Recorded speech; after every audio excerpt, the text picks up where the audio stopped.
A sneak peek at what's coming up next. If I say the phrase brain in a bottle, what does that make you think? We can't control our height, how we sound, our skin color, all these different things we have no control over. And we want people to be able to just understand who we feel we are. We have this internal monologue. We talk to ourselves. We have a voice. We have a conscious in our brain. And we want to feel like people genuinely understand the person that we are. Right.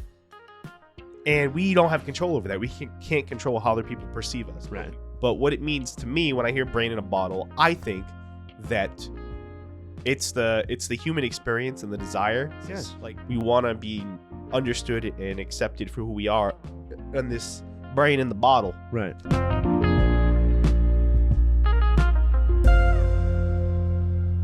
All right. And we are recording, Nicholas. Welcome to On the Spectrum podcast. My name is Nick. I'm Steven. And as I always do at the beginning of every episode, we do not presume to be experts of anything whatsoever. We're just two human beings that are trying to figure out, grow, and learn, being on the spectrum, who we are as human beings, and all other topics that kind of influence our community or whatnot. We may say things that might offend you. We may say things that you disagree with. We may say things you agree with. Leave feedback, leave comments. Let us know what you think about what we said, because me and Steve are trying to grow just like you are. And the only way any of us can find understanding is by having a conversation with somebody who has a different of opinion. Because if we're only listening to people who agree with us, well, we're not quite getting a full picture of all humans. Anyway, so moving on. What's our topic today? So today we're going to talk about, as people who are on the spectrum, oftentimes we have a tendency to get fixated on things, right? Mm-hmm. We have fixations, we have special interests and things like that. Whoa. So, what being fixated and having special interests is fine and good and dandy. But I think that human beings, autistic people included, often have a lot of hang-ups.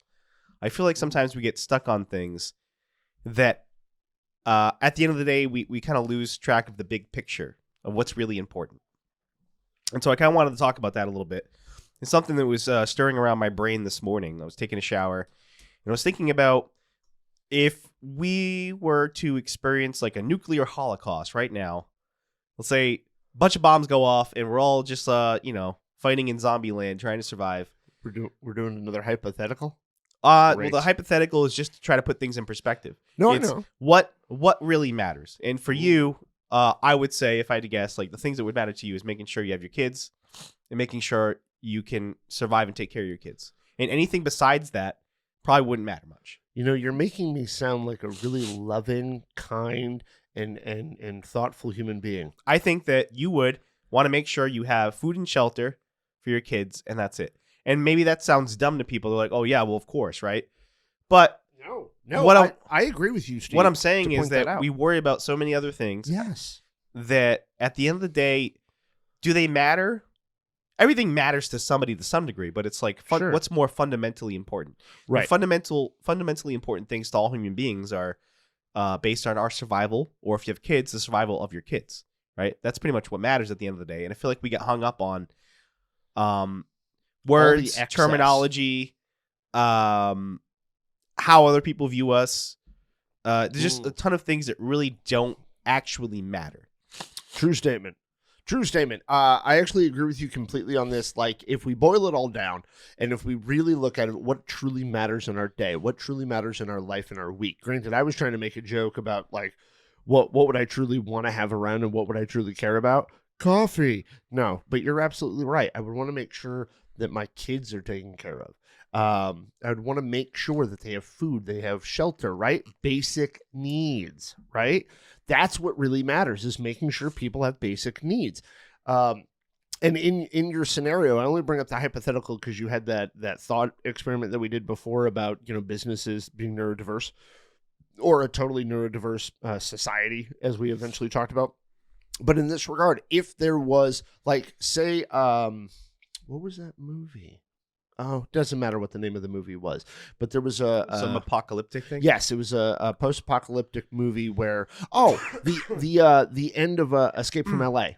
with Kurt Russell, right? He sets off the EMP Okay, and it completely like that's not actually the end of the movie, but it is kind of the end of the movie. But anyway, I just ruined a movie that came out 20 years ago. My bad. Anyway, it EMP wipes out every all power whatsoever. Oh, a better example. I'm sorry, I Really? did my ADD moment. Shut up. Anyway, so a better movie. Whack-a-mole. Yeah, a better example is the show Revolution. Okay, have you ever seen the shows on NBC for a little while? No. Okay, good. I could name who stars in it, but I'm not going to fight. Go watch Revolution. I think it's a great fucking show. I think it was made by J.J. Abrams. I'm not 100% positive, but I think it was made by J.J. Abrams. If I'm wrong on that, fucking let me know. Anyway, so the entire show is about these nanites, this AI nanite program thing that shuts off all the power in the entire world. Okay, no electronic whatsoever could work, and basically what would happen to people and how would they function. And this is one of the main things that they kind of address in it is what would people do? They banded together in these small little communities, started growing vegetables and shit, but a ton of people fucking died because they had cancer, because they had diabetes, because they had all this other shit. And even though there were some people who knew how to take care of that stuff, they no longer had the tech. I think this ties into the whole concept of late stage capitalism. What? And what the fuck does that mean? So late stage capitalism basically just means that like once you reach the later forms of capitalism, for instance, I am super ignorant about capitalism. What he's talking about. I didn't really feel like explaining this, but I will because I have no idea what you're talking about. Late stage capitalism is just like the later ends of, or the end of capitalism. It's like you get to a point where capitalism can no longer grow or evolve or change. Some would argue that that's right now. Right, and that's what I'm saying. Oh, okay. Now I'm with you. Okay, keep going. Kind of threw me off a little bit now. Yeah, I'm sorry, but I had no idea what the fuck you were talking about. So what I think as far as like what you're saying, if people were in this scenario that you mentioned in the show, it's kind of like people go back to more animalistic or more basic instincts of like what we need. They become super tribal. What we have nowadays, in a lot of ways, where we have all these different daily concerns and things that we worry about that at the end of the day aren't necessary to our survival per se. We care about like working and making a paycheck to make money because we need to get the things that we need to survive, whereas our ancestors would have just produced those things through farming or hunting or done other things to survive. Right. And excuse me. On one hand, it reminds me of like the opposite of that would be something like the Blade Runner movies or like cyberpunk world, where it's like an extreme version of capitalism where everybody's indulging in all these things that really don't fucking matter. It's all about sex and drugs and giving in to all of your wants rather than your baser wants. Yes, baser desires. Or I was gonna say another version of this would be cyberpunk, and then there was another one. Oh, I was gonna say like Star Trek would be like on the flip side of it, where it's like they have other concerns, but all of their basic needs are met. Right. It's like a utopian communistic type society versus like the hyper capitalists. Like obviously they're both caricatures. Like it's like an extreme version and an extreme version over there. But although I think we can all agree that one we would prefer and the other one sounds pretty shitty. Well, the cyberpunk world obviously is like corporations out of control, controlling everything. Right. I mean, people catering to everybody's like, you can take a pill for everything. You can, you don't like something about your body, just fucking hike off your leg and change it. Like whatever you want to do, you can just. It's like giving into all of the darker sides of our psyche or our animal, the less desirable parts of human existence. Right, and corporations taking advantage of people's addictions and their power, greed, and all the things that exist now currently in our capitalist system, but just exaggerated. Yeah, that's a better word. Exaggerated. Yeah, right. Yeah. It's hyperbolic. Yeah, there you go. But it's supposed to be. Yes, it is. It's designed to look that way. But I guess what I was trying to get at is it just. I think about all these things. We have conversations with people. I see people get into arguments all the time on like YouTube. I was watching some TikTok lives the other day, and people were fighting about. There was a chat about LGBTQ stuff, and there's people fighting about that. There's people fighting about race and politics, and another one. And I started thinking about it like, I don't know. We fight with each other about so many different things that really don't matter. I mean, they do matter, but they're not let's put some context. I feel like we lose sight of the big picture sometimes about like just all of us having shared experiences and being human beings. And I don't know, maybe I'm sounding like a hippie, but just loving each other and caring for each other. Maybe a little bit. Maybe somebody might accuse you of, that those word things don't affect you because you're not part of those populations. I'm not saying that, but like, I will say this in this regard, that I think if we put this all in context, he is absolutely right that if a major disaster like ruined the way our society is for some reason, right? Ruined the way it is currently, what would we end up doing? Would we give a shit about a bunch of these issues at that point? And I don't think we would. You might, people might be tribal. Like, and they would be. Would like racism and some of this other stuff exist in that post-apocalyptic world? That you could look at it one way. There's some people who might just, because of the need to survive, you might partner up with anybody who can help you, regardless of their race or sex or gender or any of that stuff. Whatever suited your need. Yeah. There might also be people who band together in a tribalistic way based on things like skin color too. And I don't know. And they will, because that's what people fucking do. And they would. But the thing about it is, if probably not a great strategy for survival though. No, if you're it's probably like not. You want to. If you're trying to survive in like this weird post-apocalyptic theoretical world we're talking about, you'd want anybody who has skills that can help benefit you in your new society. Yeah. So it shouldn't matter like who the fuck cares what they look like or what's between their legs or what their gender is. I don't care. If you have something you can contribute to our new society, let's take advantage of whatever you can bring to the table. And I think if we were put in that situation, okay, if anybody was put in that situation, I think more people would band together and all that shit would fall away because, as you said, it's about survival at that point. And honest to God, I want to say this because as you're talking about it, all I'm thinking about is like we're saying certain things just don't matter in this context, but there are people who are living on the fucking streets. There are people not only in this country, but there are people world fucking wide who live in horrible fucking situations. And I'm pretty sure if we asked, how do you feel about capitalism? They're going to go, I don't give a fuck. All of my family is being shot in the fucking face by a warlord or by some dictator or like, I don't think they give a fuck about some of the social issues the context we fucking matters. whine about. And the reason why I'm saying a lot of the stuff we complain about is because we come from a place of privilege living in first world countries. I mean, the fact that if you live in England, Canada, United States, most of fucking Europe, I would say you live a pretty decently privileged Yeah, again, I wasn't life. trying to dismiss people's like concerns when it comes to like political issues or like... Because those are important too, but only in the context of the fact that we have a fucking roof over our head and food in our fucking stomach. Right. Like, and some people will say that politicians purposely try to they know that certain issues are going to cause wedges or cause division. Yeah. So like that doesn't mean that like the issue of abortion is not important. Right. But people have been fighting over abortion for the last 100 years or so, if not more. People have been fighting over that issue. Yeah. So they know that there's no clear one way or the other because people still fight over it. Yeah. And so when we're constantly fighting over all these issues, I feel like we lose sight of the bigger picture. Maybe that's a cynical way of looking at things, but like there's lots of shitty things that our government does and that the wealthy elites do and that people around the world do. All the rich and powerful people in the world, the people in the government who have control over things, they do all this fucked up shit. We get involved. Not all. A lot of them. I'm going to say a lot, and I'm going to say most, but I'm not going to say our government. All.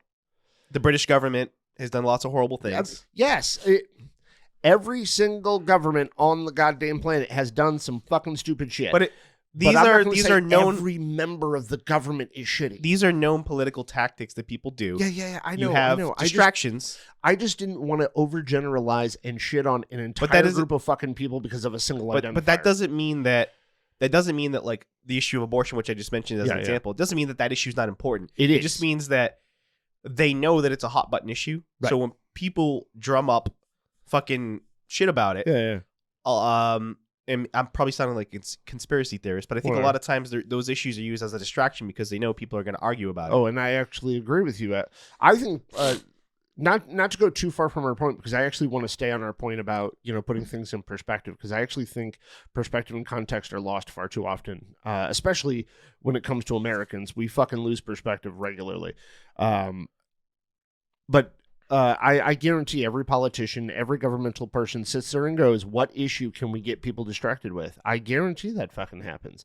I forget what documentary it was, but somebody actually showed what was in the media and what the government was doing during like some war or something. I think it was it Fahrenheit 9/11? No. Yes, maybe it was. I don't remember. The Michael Moore one? Yeah, I think it was. I don't remember 100% which one it was. But basically, like, they showed you what the government was saying and what was flashed across the media, but then they showed what the government was actually doing that day of, like, bombing a country or invading somebody or some shit that didn't get reported at all.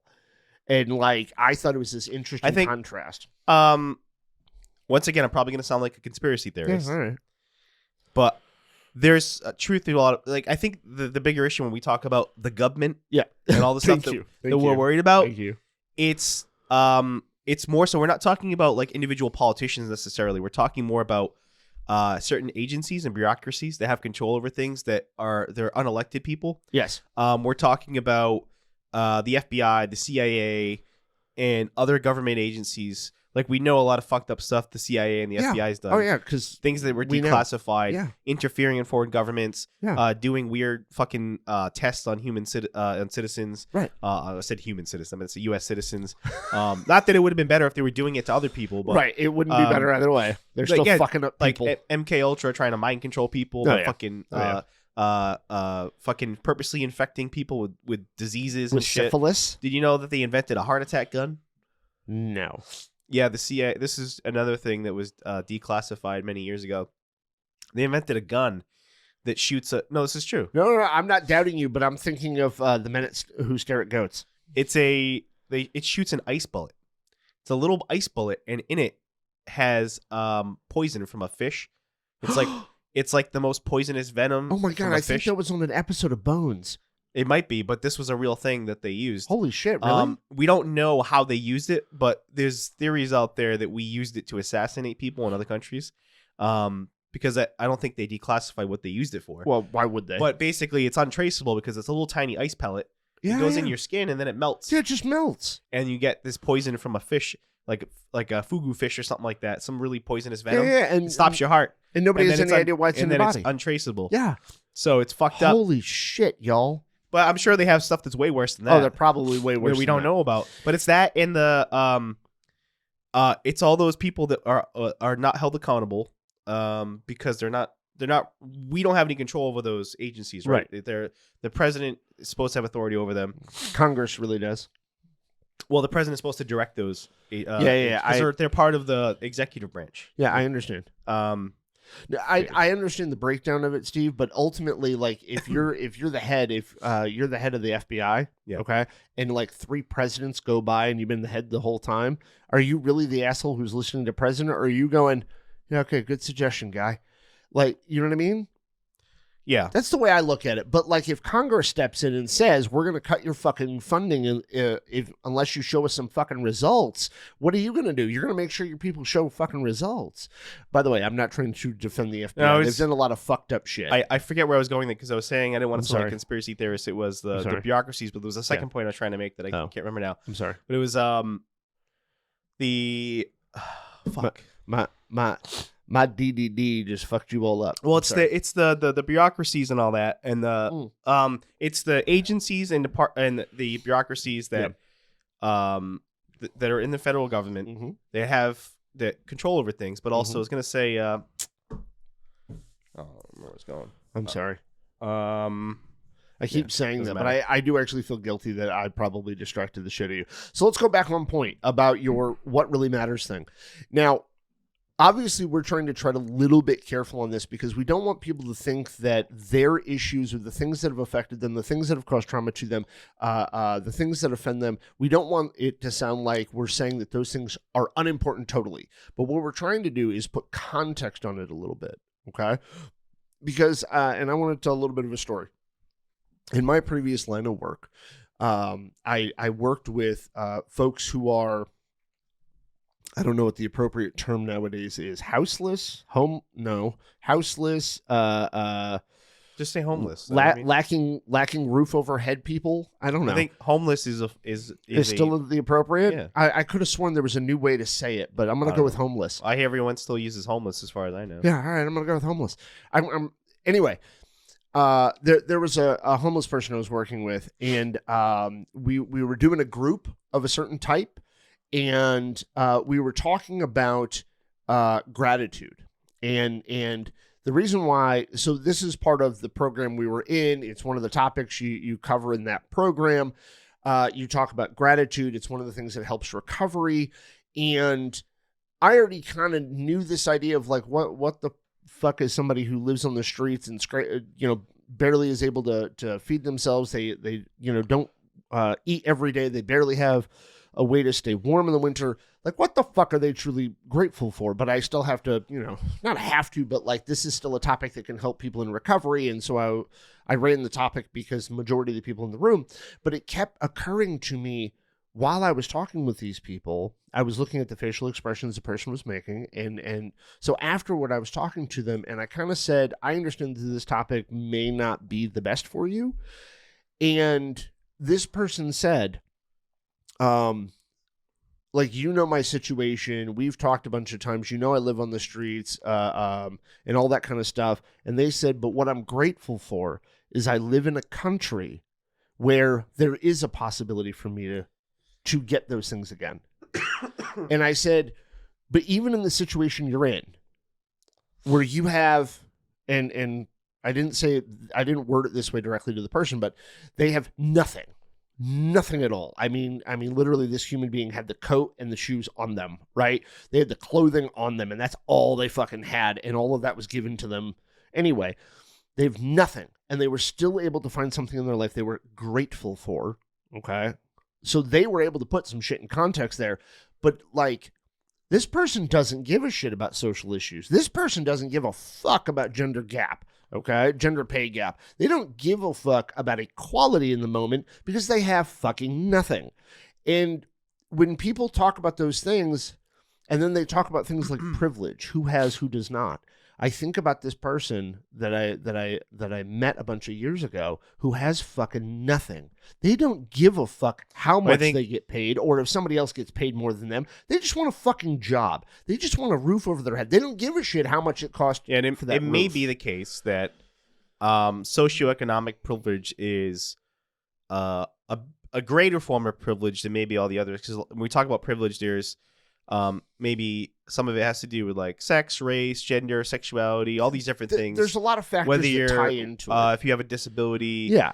But socioeconomic, I think that has a much bigger impact on someone. Like if you have a lot of disadvantages, but you come from a wealthy family or you have a lot of personal wealth, then you're able to, I would assume, because I'm not rich, but I would assume that it's much easier to overcome a lot of the disadvantages you have. It also depends on what disadvantage you have, but even still, like, you're not going to have to fight for survival the same way that somebody who's poor. So let's say you're a poor or relatively poor, low income, white transgender woman.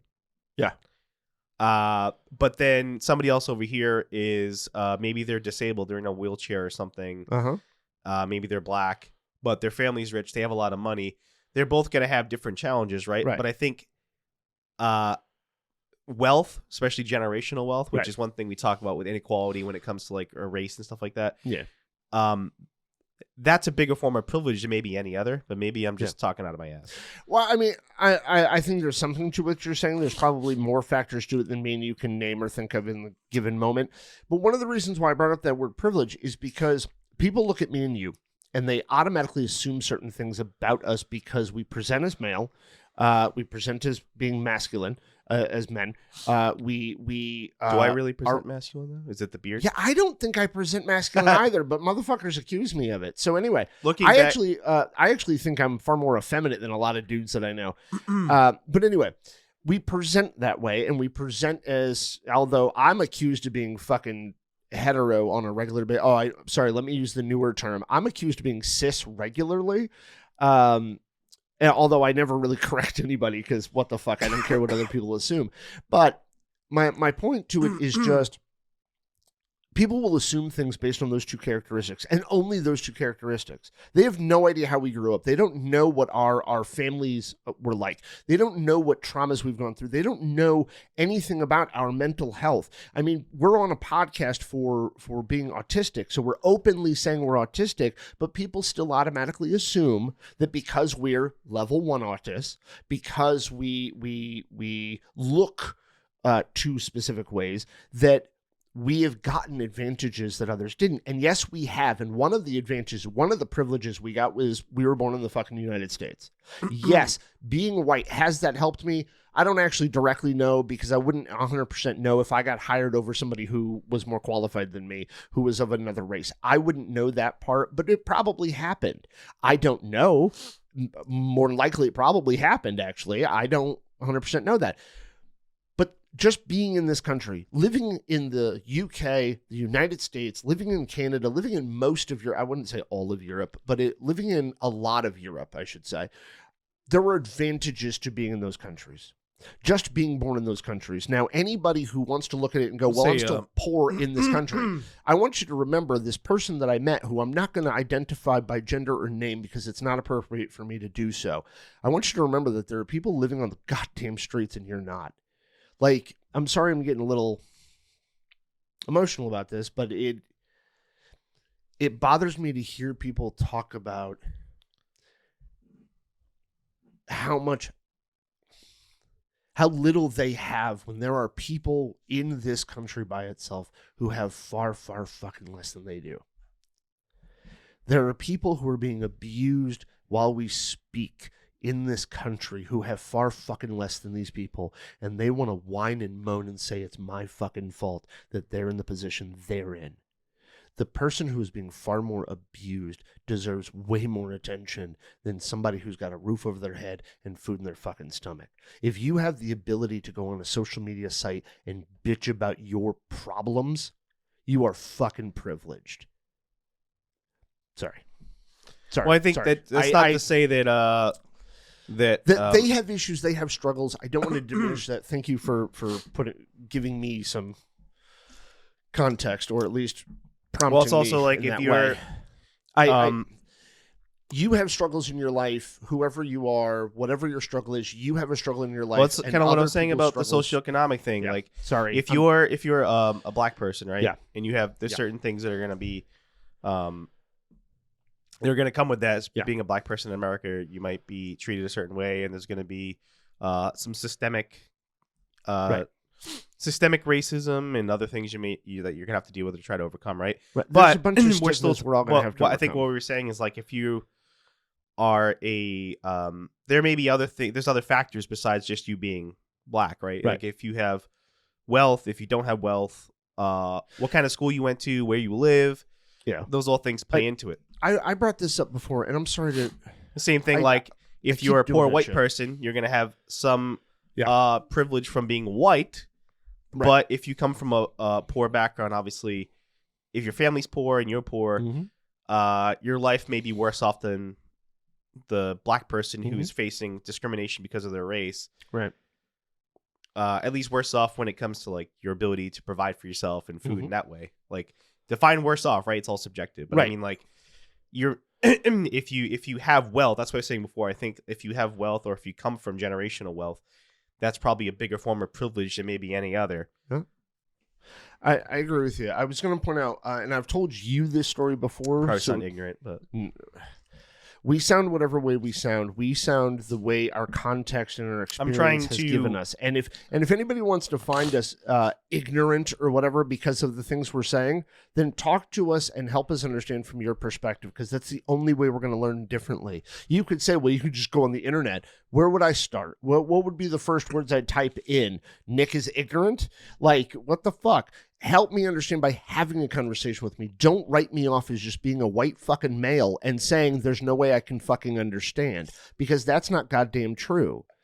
Just because I'm those two factors does not mean I can't hear what you're saying and go, oh shit, there's something to that. There's absolutely, we all have the capacity to understand another human being. We will never 100% understand another human being, but that goes for anybody. Nobody 100% knows anybody else's position in life, but we can at least talk to each other and understand a little bit of it and come a little closer to understanding. Sorry. I've told you this story before, but I'm going to tell everybody else in the audience about it. When I was in college, okay, I graduated in 2017 for my bachelor's degree. And I had the opportunity to go to college because I served in the Army. Okay. I couldn't afford it prior to that. I served my country. I was given the GI Bill. I went to college and got a fucking degree because of it. And it was mostly paid for by somebody else because I'd be horribly in debt and I'd be way worse off now. But I served my country and I got a benefit out of it. So I went to college. And while I was in college, I took I didn't just take my degree, which is in psychology. I didn't just take those courses, but I also took courses like I took 2 gender study courses. I took 2 African-American history classes. And I took a specific class with a specific teacher, and I took 2 different versions of essentially the same class, but it was called diversity. It originally was called inclusivity. The class was originally called inclusivity, and then when the new semester started, they had to switch the name, or they were told to switch the name to diversity. And one of the things this professor did at the very beginning of class, the very first fucking days, she had everybody stand in a line at the very back of the room. Everybody in the class stand in a line at the back of the room. And she asked a series of I think it was 20 questions, 25 questions, something like that. And every time you would answer yes, you take a step forward. Okay. Now, she didn't tell us what the name of this fucking thing was at the beginning. She just said, I'm going to ask you these questions. Step forward if it's a yes. If you had this in your life. Okay. And if you didn't have it, stay where you are. Okay. And people kept stepping forward. And a couple of the questions were things like, do you remember having books in your home growing up? Now, at the time when she asked that question, I didn't step forward because I don't actually remember a shit ton of fucking fiction books or books in general in my house. Granted, since then, and since I've told this story to my mom about that class, she's let me know that, yeah, she had a fuck ton of books around the house, but I didn't remember it. And that's an important factor to this, apparently. And then she also asked things like, did your parents have a college education? Was education stressed in your home? And I didn't step forward because in my recollection of growing up, my recollection was that being educated was very important, that being knowledgeable was very important, being smart was important. But the idea of going to college, yes, because of the practicality of getting a job and being able to pay for things. But that's really where the college conversation ended. It was more about just have knowledge. Educate yourself. Like my father always said, there's no such thing as a bad topic to know about, right? And my mom always said, you need to understand other people's points of view at all times. And so learning was always emphasized. It wasn't necessarily college that was emphasized. Plus, both of them ended up getting college degrees, and my mom got her master's when I was in my 20s, when I was older, right? And that was one of the questions that was asked. Do your parents have a high school education? Do they have a bachelor's degree? Do they have a master's degree? And a bunch of the kids moved forward and to the front line. And there was a lot of people who do not look like me, who were much further ahead of me in it. But the point she was trying to make for everybody in that room is you don't actually know someone's privilege just by looking at them. You can't assume you know their background or the things that would have influenced them. Because if you live in a family that stresses college education, that stresses getting good grades, being studious, if you live in that environment, you're going to more likely be that because you're trying to live up to the standard your parents put out for you. Well, you can't get a big picture, right? You don't know somebody on an individual level. Right. But there are certain things you can infer based on how someone looks because you know that the society you live in is going to treat people different. So like if you're black and living in America, you can assume that any black person in America is going to be affected by racism, even if they might be better off than other black people in America, or they might be better off than, let's say, a white person in some ways, maybe economically or whatever. But that's still going to affect them. So you can make some assumptions based on looks, but you don't know the full picture. I'm actually going to default to Ian's opinion. Now, Ian is somebody we've had on this show. Okay, Ian is one of my best friends. I've known him for more than a decade now. We didn't have him on the show. Yeah, we did. No, we did. We went live with him, but we didn't have him on the show. Oh, my bad. We went live with him, so I guess I have to explain him a little bit more. Me and Ian call each other family. We call each other brothers. Ian he identifies as an American Jamaican. Now, granted, that is reverse from what most people would say, but that's how he identifies. He is a black man in U.S. society. Now, here's Ian's opinion on that. Not everybody is affected by racism the same way. And you cannot assume the effect racism has had on them. Well, that's not what I was saying either. But no, I just thought of it. I was saying you can assume that if you're a black person in America, that racism has affected you. Or it does affect the person. Right. But I think maybe what Ian's getting at with that, because I don't know, I haven't heard him say this, and it'd probably be better to have him talk about it. But well, I was throwing it out there because, like, me and him have had extensive conversations about things that are held against us, like him being a black man in America, him being an anime-loving, heavy-set black man in America. All of those factors are actually super important to it because he's been treated good and bad ways because of all of those factors. And we had a big conversation about people being prejudiced and biased against mental health, against autism, against the fact that I'm a little bit more effeminate. I'm not as masculine presenting as other guys are. Those are things that have affected me too. And I didn't even point that out. Ian actually saw the way I was sitting, the way I crossed my legs, which is, generally stereotypically a little bit more effeminate because I don't cross my legs like this. I cross them, knee over knee. And because that's the way my father sits, right? Granted, my father is, identifies as being a gay man, but that influenced the way I sit, right? So anyway, what does it even mean anyway? I don't fucking actually know. What is sitting feminine? That's what people. So I had somebody once say, and excuse the language, but somebody, and then quote unquote, the person said, "Why do you sit like a derogatory F word towards gay men?" I'm not willing to say the word. Somebody once said that to me, and I went, "So gay people sit like this?" And they said, "Yeah, men who are really girly." And I was like, "All right, sure, I've just always sat like this." But anyway, Ian pointed out that because I sit that way, some people will make assumptions about me. A quick message from our partner. Hey, it's Steve from On the Spectrum. I wanted to take a moment to thank Fidgety for partnering with our show. Fidgety is a t-shirt with a poppet woven into the fabric. They're designed for children and adults who can benefit from stress relief tools. They're non-intrusive and silent, ensuring they can be used without any unwanted attention. I've got one on right now. The shirt feels great, and the poppets are easily accessible at any time.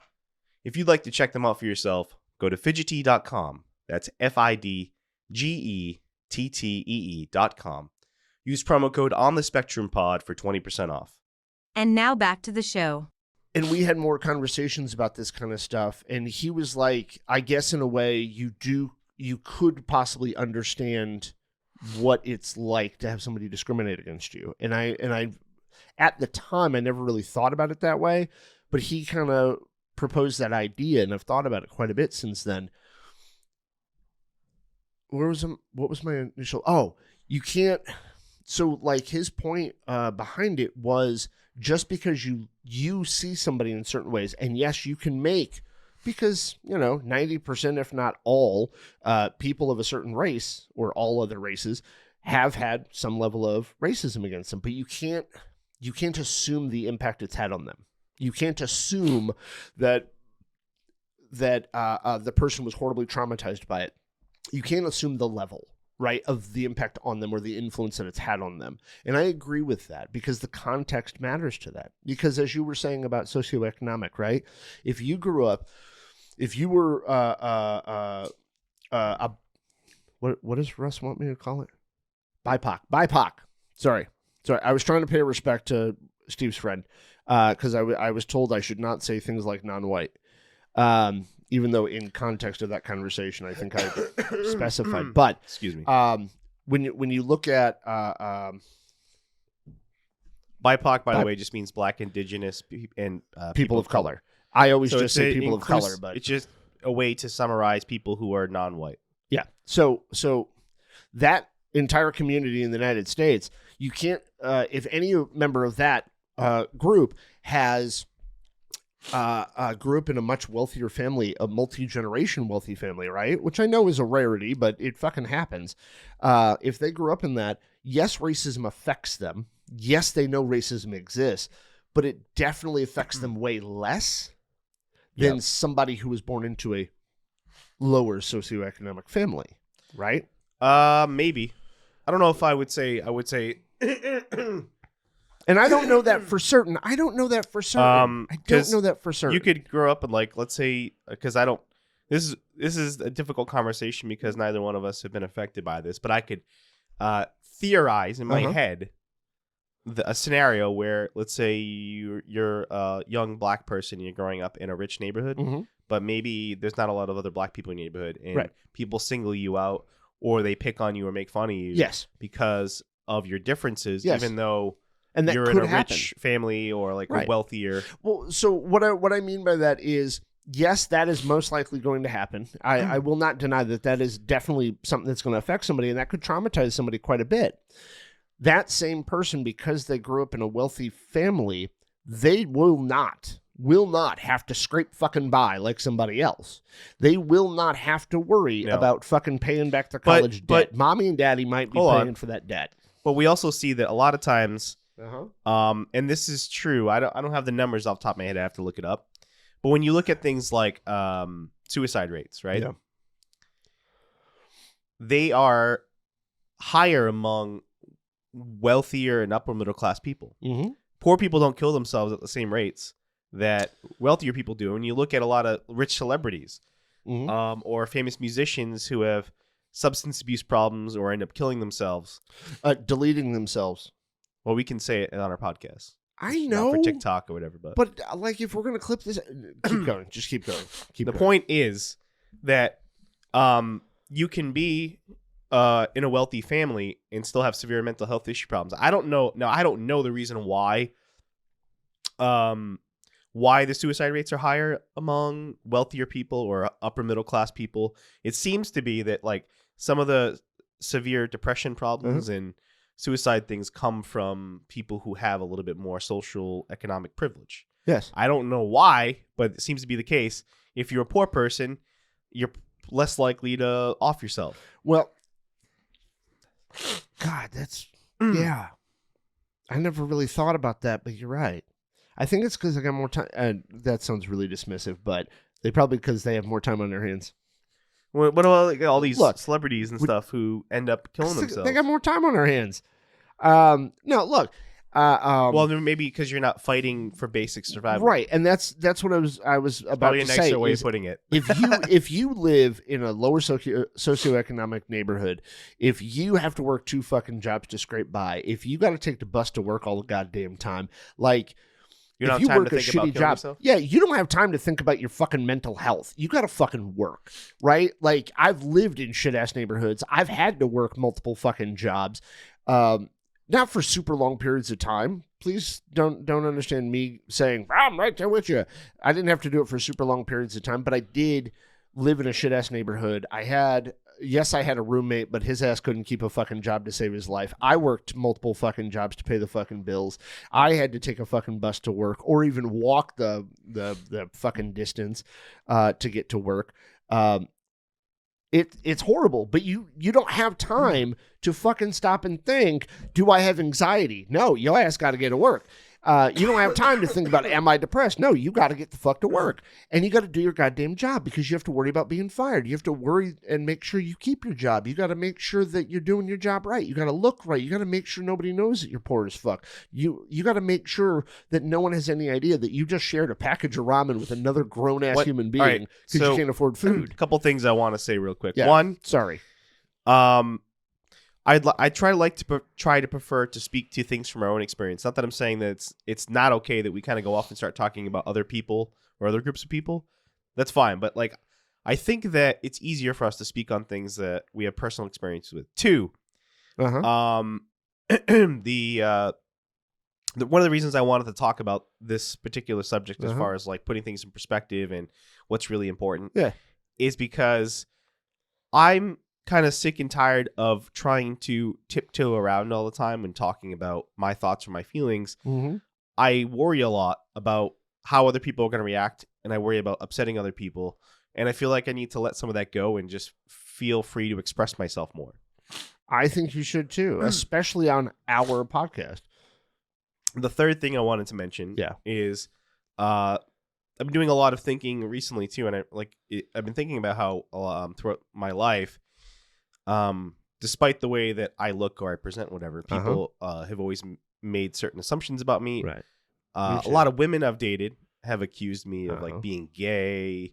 I'm not family shaking members my head at that. Family members have accused me of being gay because I had a lot of gay friends, and I was a little bit more emotional. I wrote a lot of poetry. You know, I never thought you were gay when I first met you. But a lot of people, it's because I it's dumb things, right? It's like, that's what I was trying to mention. This is before we recorded, but I was saying like people make assumptions when it comes to things like gender all the fucking time, or when we talk about gender expression and like the whole like male, masculine, feminine, right, non-binary stuff in between, all that, right. But a lot of these things we're basing on like stereotypes of what masculinity is and stereotypes of what femininity is. Completely socially derived concepts. Now, like some of it might be based in like biological realities, but a lot of it is also, it's like makeup and dance and dressing and clothes and all that bullshit. Sure, I danced ballet as a kid. Like, I know, I'm I saying wore that makeup part, as a kid for shows. I'm saying that part of it is all just social stuff, right? Yeah.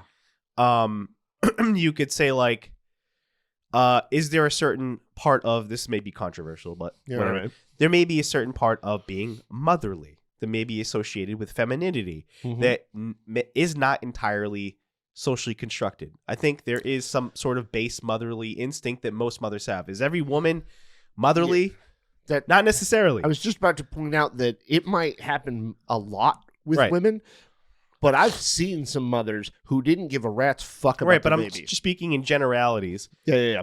That I think that most there's often, yes, but there's an association with maybe the hormones and stuff. I don't know. Were they taught that though? And this is the thing that I've never read in psychology. I've never seen somebody be able to piece apart this piece, because I don't think you necessarily can. Maybe I'm wrong on that because I ain't a fucking expert. Because you can only break it down to so many small pieces to the point where how can you prove it's one or the other? Right. You can't really. But like if you are, even if you're 16 and you're having a baby, you know full well in our society there's some expectations on a woman to step up to. Right. Excuse me, to step up to be a mama. The whole point I was getting at is that most of the stuff is more. So the reason I use that as an example because that's something that's more basic. Yes. Like there's animals that show some sort of like parental instincts, right? Yes. Animals, a lot of mammals, right, especially the female, right, and the different mammalian species have certain motherly type instincts to protect their young and certain stuff like that, right? Like mother bears will like very, very protective of their young. But aren't there papas in the animal But kingdom? it's not the point, Nick. Okay, my bad. We're getting off. The point I was trying to make is that is something that's more like, that is more understandable or more basic. That can we say it's 100% nature, nurture, whatever, but that's not the point. The point I was trying to make is that the other stuff is the social stuff. Yeah. Like we worry about all these things when it comes to gender expression. Right. But like, what does it mean? Like people would make assumptions about me being thinking that I was gay or more feminine because I like to write poetry. Right. How does writing poetry make me feminine or gay? How does the way you sit and cross your legs, like that type of stuff doesn't make any sense. Because, and I brought up this example I think on a previous episode before, but in the Victorian era, the color blue was associated with femininity. Yes. And the color pink was associated with masculinity. Right. And they used to dress young boys in pink, and they used to dress young girls in blue. But who cares? It's a fucking color. Along the lines it changed. Yeah, it's fucking color. Right. It's just a color. Remember when I was a kid and wearing, as a man, if you wore purple, that meant that you were gay or feminine or something. For some reason. I heard some of that too. But just stupid shit like that. Right. I've never understood any of that. And you know what? It could be because of the tism. Honestly, it could be because of our autism why we don't get some of this stuff, and because some of these social constructs are fucking confusing for us, if you want to use a word. But I never really considered it until recently. Yeah. I knew that people like thought I was accused me of being gay because I had a lot of gay friends. Yeah. But the part I didn't really start to think about recently was about some of the traits that I've had that people would consider more feminine, because I was into certain things that a lot of close relationships I had were with women that I was friends with growing up, because I was able to share kind of my more emotional side with them. And it doesn't mean I couldn't have had those relationships with guys. It's just that I think a lot of guys are more closed off when it comes to being open and sharing their feelings and talking about that kind of stuff. Could I have found a guy best friend to talk about poetry with? Yeah, probably could have, but it's harder to find some of those people, because especially in our culture, a lot of men are like closed off when it comes to that stuff. Right. Oh my God. It's just funny that the fact that I cry on drop of a hat, like I am so overly emotional, and you can call it whatever the fuck you want. You want to call it bipolar, go ahead. You want to call it like an emotional dysregulation, you call it whatever the fuck you want. I'm going to say this right now, and I'm going to say it this way. I'm not a big fan of saying somebody can't do something, but I cannot fucking lessen the amount I fucking feel about shit. Like, but I've always been overly emotional. And actually, you know what? I'm not even going to call it overly. I've always been emotional. I've been emotional to my level of emotionality. I've always been that emotional. I forgot to put it on vibrate. Okay, epic fail. Thank you. All right, but I've never been able to control how emotional I get. Now, people who listen to this podcast have seen me, and even currently, I'm getting a little aggressive, assertive, whatever word you want to fucking use. Nick gets fucking uppity, right? Nick feels a fuck ton of emotion about shit, and I express the fuck out of it. It's not very feminine of you. I am tired. Yeah, those two traits are not.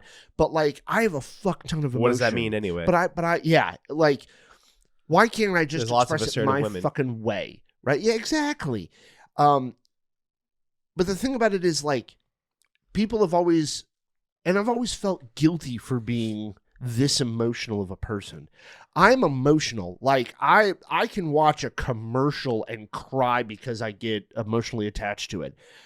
I have so much fucking empathy in me, but I've always suppressed expressing it for the most part, because I felt so guilty, because I'm a fucking dude, and yet I am this emotional. Like, me and my fiance were watching a Christmas movie the other night, and she cries on every fucking movie. Anytime there's anything touching, even slightly touching, she fucking cries, right? Which is weird to me, but I don't make fun of her for it. I just find it odd, because sometimes I don't connect at all.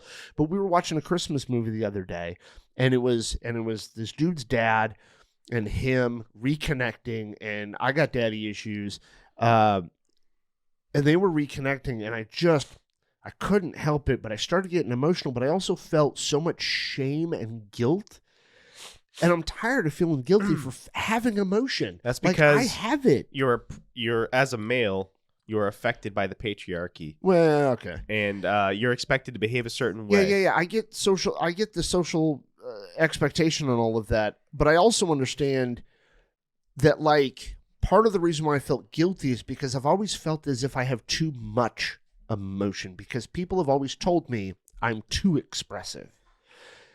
And I know, like, there are times in the past that you've accused me of being overly emotional, or I don't think I phrased it that way. No. I'm summing it up. I'm trying to make it a little bit more succinct. You once said to me that there are times where I'm a bit too passionate when I express it. And that sounds more like something I would say. Yeah, it's closer. You used the word passion in it, and quite honestly, I'm very passionate about a fuck ton of things. If I think of something, if I have an opinion, even if I'm fucking horribly wrong, I'm super fucking passionate about it. If I say the phrase brain in a bottle, what does that make you think? A brain in a bottle? Yeah. To me, well, actually, I would have to ask, is it a closed bottle? It doesn't matter. It does to me. Then sure, it's closed. Great. So if it's closed, literally, it would be a closed off mind, unwilling to hear or receive anything else. So, because if it's open, there's at least a pathway. The reason that I brought that up, I think at the end of the day, yeah, everybody feels like they want to be understood, Right. And I feel like there's human desire Right. to melt away all of the things that we have no control over. Yes. Whether it be the way we look, the way we come across to people. There's a lot of things we have no control over. We can't control our height, how we sound, our skin color, all these different things we have no control over. And we want people to be able to just understand who we feel we are. We have this internal monologue. We talk to ourselves. We have a voice. We have a conscience in our brain. And we want to feel like people genuinely understand the person that we are. Right. And we don't have control over that. We can't control how other people perceive us, but we want to. We want to feel like we're understood. And if you're lucky enough as a human being to find somebody who you think like truly gets you, truly understands you, that's a really amazing thing. Right. But when I hear the phrase brain in a bottle, I don't know what the phrase is intended to mean. Right. But what it means to me when I hear brain in a bottle, I think that it's the human experience and the desire. Like if you take your brain out and put it in another body, you'd still be you, right? In some ways. The body is just a vessel. Right. And who you are is who you are up here. And you want people to see and understand who that person is the individual in here, the not individual. Everything else around you. Right. And I think it's something that like all human beings struggle with is we want to be understood and accepted for who we are, and this brain in the bottle. Right. In a future episode, I want to elaborate on that because I got so much to say about that idea. I'm going to try to be drastically more succinct and agree with you at the exact same time. Everybody wants to be accepted as an individual. I think one of the ways you get that is by accepting others as the individual. So find out what's in their head, but the only way you can do that is by having a conversation with them. By Nick saying that, he's not dismissing like intersectionality or like all the external factors that I'm just saying that the reason I'm clarifying is because some people might think that you're trying to say that like colorblindness, like no. Like say those other things don't matter. Yeah, no. It's like all of those matter. We're not saying that they don't because it affects how people treat you. Right. It affects your life. Well, it But I affects think how you treat other people as well. What I was trying to say, and I think what Nick was trying to agree with, is that I think we all we feel like, I can only speak for myself, but I feel like other people feel this way. And we want to strip away all of those things. Yes. We feel like we just want to be the individual that exists in our brain. Right. The sense of self that we have. Yes. We want other people to be able to see that self that's inside of us. Right. And understand it. Right. And not only is it difficult for us to share that self with other people, right. It's also difficult for other people to see that self. Yes. And we struggle with that. Yes. And if we want to be accepted as individuals, we need to also try to accept the other as the individual as well. Thank you for translating for me, by the way, because you did a great job on that. Thank you. I just, and I was worried somebody was going to hear it and say, oh, they mean like colorblind. Like, no, in other words, no, I don't mean like, that at all. I don't see color. No. Like, yeah, that's not what we're saying. No, I don't believe that at all. No, I agree with, so Steve brought up, I know we're almost done. And actually, sorry about all the coughing. Anybody listening? I have a cold right now. It's not COVID. I tested negative, but I keep coughing. Yeah. Unfortunately, we do have a little bit of a time constraint today. I got a couple of minutes, so I do want to say this, Steve. We were talking about intersectionality earlier today, and I looked up a pie fucking chart on it because I remember in my class we talked about it a bit, but like obviously that concept has like broadened since right. It's broadened since 2017. I'm not an expert apparently. on it at all, but I know the basic concept. So I looked up basic concept of it, and I looked at a fucking chart thing, and all of those factors are important because not just and I read what the fuck it said about how it influences us and discrimination and all that stuff. It affects both sides. All of those factors affect who you are as a human being on both sides of the equation, and the only way we can understand another person's individuality is by talking to them. The second you decide to assume something about any of those factors about the other human being, I think it's fucking bias and prejudice to begin with. I could be misusing the word prejudice in that way, but I'm going to still use it. Thank you. No, Can't we I just really, all, like, I really love each appreciate other, it. man? I'm super grateful you translated that because Can't we all just- I didn't even think that somebody might interpret it that way. but Can we they all did. just like love each other and like hug some trees and shut up, Kumbaya. Reginald Denny? Jesus. you know about the origins of Kumbaya? No, I have no idea. I don't want to explain it because I'll probably fuck it up. But Oh, okay. some show has a video on it. but it has Wait, roots. really? Yeah, Holy shit. it has African roots. Yeah. Oh, okay. Yeah. Yo, I gotta watch that episode. Yeah. By the way, if you don't, and we've brought him up before, but me and Steve are both big fans of him. Son Michaud, he's on a bunch of social media sites. Super smart dude. He has taught both of us. I think I can say this for both of us. He's taught both of us a hell of a lot of stuff. I'm a lot less about language, about understanding people, about I'm a lot less. I don't worry as much about words, and I used to be more of a grammar Nazi. I used to be more like worried about somebody's gonna get fucked up by that word, by the way. Well, it's a term people use. I used to be. A term people I use. used to get like more worried, like concerned about. I still get stuck on semantics and definitions of words and things like that sometimes. Because we are. I'm more easygoing as far as like if somebody says something. I think at the end of the day, the main gist I've gotten out of watching his videos, besides like putting the racial stuff aside, is just as long as you understand what someone's saying, like why do you need to pick apart what they're saying or try to correct them? And like as long as you understand their intent, there's different reasons why people might say something a certain way. Yeah.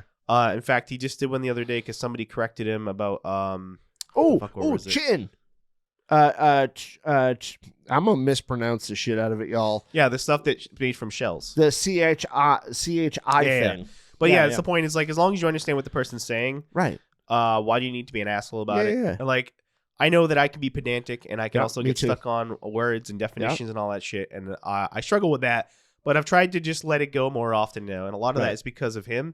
And just listening, like, think about the origins of certain words, why people say things the way they say them. Different dialects and different ways of speaking. And I started to think, like, who fucking cares? Right. Like, as long as I understand what someone's saying. If I don't understand what you're saying, I'll ask you to clarify. But like, I'm not gonna give you shit because you said a word that's the wrong way. Right. So that's a major thing that I picked up from Son Michaud, and I don't know if it was something he was attempting to actually teach or not, but something I picked up was don't assume what the other person means by the word they're using. Ask them what they mean. Find out from their context what it means. I don't know if that's a lesson he was trying to teach or not, or even if that's a lesson he agrees with, but that's what I picked up from him. I was hosting trivia the other night. Yeah. And I mispronounced the word posthumously. You said posthumously? Yeah, posthumous, whatever. I said it wrong. And then somebody at the bar yelled out, posthumously. Yeah. So then every single time I said it after that, I said, posthumously. So I read the question like normal.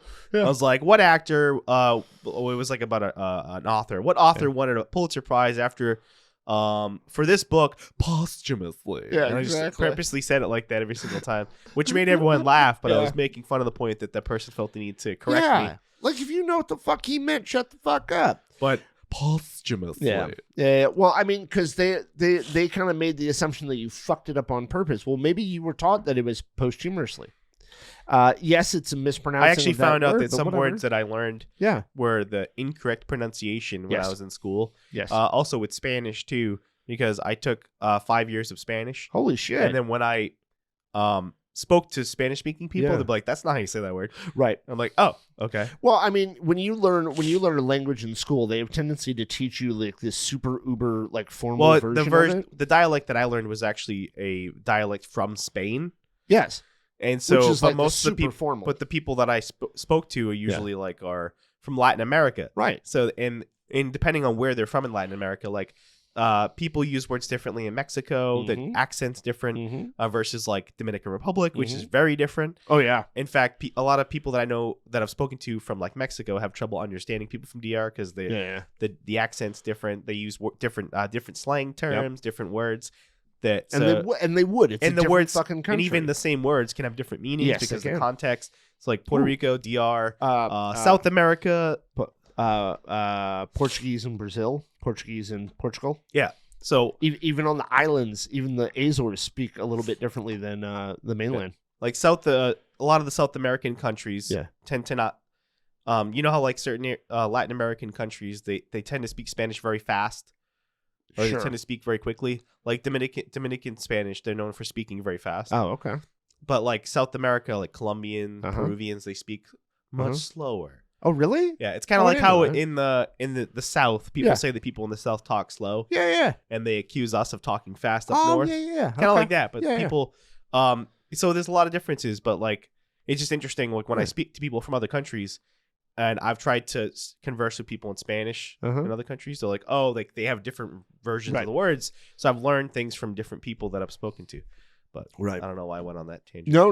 Rock and roll. I like it. So I want to sum up real quick. If you don't know who Son Michaud is, look up Son Michaud. Wicked smart guy. And on a very selfish note, mentioned him like I mentioned him like 10 times during our episode. We both have. On a very selfish note, I'd love to have him on this podcast. I don't believe he's autistic. At least he doesn't identify as being neurodivergent. But I'd still love to have him on the podcast if he was willing. He just appeared on a podcast recently. Really? I would love to have him on the podcast. Only because selfishly, I just want to hang out with the guy. I just want to chat with the guy on a personal level. It's a rapper. I can't remember his name. But he just went on this rapper's podcast. Yeah. I'd have to look it up. I'm not trying to be insulting, but I've never listened to the guy's podcast before until I saw some show on it. Yeah. But yeah, there's a podcast he was just on. I don't know if he would do a show like ours, but what? Ask him. I would really love to have, and very selfishly, right? Like I know it has nothing to do with autism. Be worried about saying something that would piss him off. Not piss him off, but like because I don't think he would get super pissed off. I think he would probably correct us, and that's cool because he's a professor. Rock and roll, correct me all day long. I don't think we would piss him off. I think we might piss off some of his followers there, maybe. Some of his peeps. Well, I say peeps in the sense of like followers. I mean, I don't think any of those are his friends per se, but well, maybe some of them, not most. Anyway, we gotta go. We are on a time frame today. I am gonna go watch a play. So is this the episode that we get canceled now? Probably not. I don't think we went far enough for that. Not that we should, but anyway. Actually, that's a really cool way to wrap it up. Look, everybody, me and Steve are individuals like everybody else. In fact, if I say something that pisses you off, don't take it out on Steve. And if Steve says something that pisses you off, don't take it out on me. Take it out on him either way. Yes, please do. Because I don't have RSD. I'm sensitive. I'm gonna get my feelings he's hurt. Gonna be all RSD and he'll apologize and shit, and I'm just gonna be like, fuck, it's my opinion. Anyway.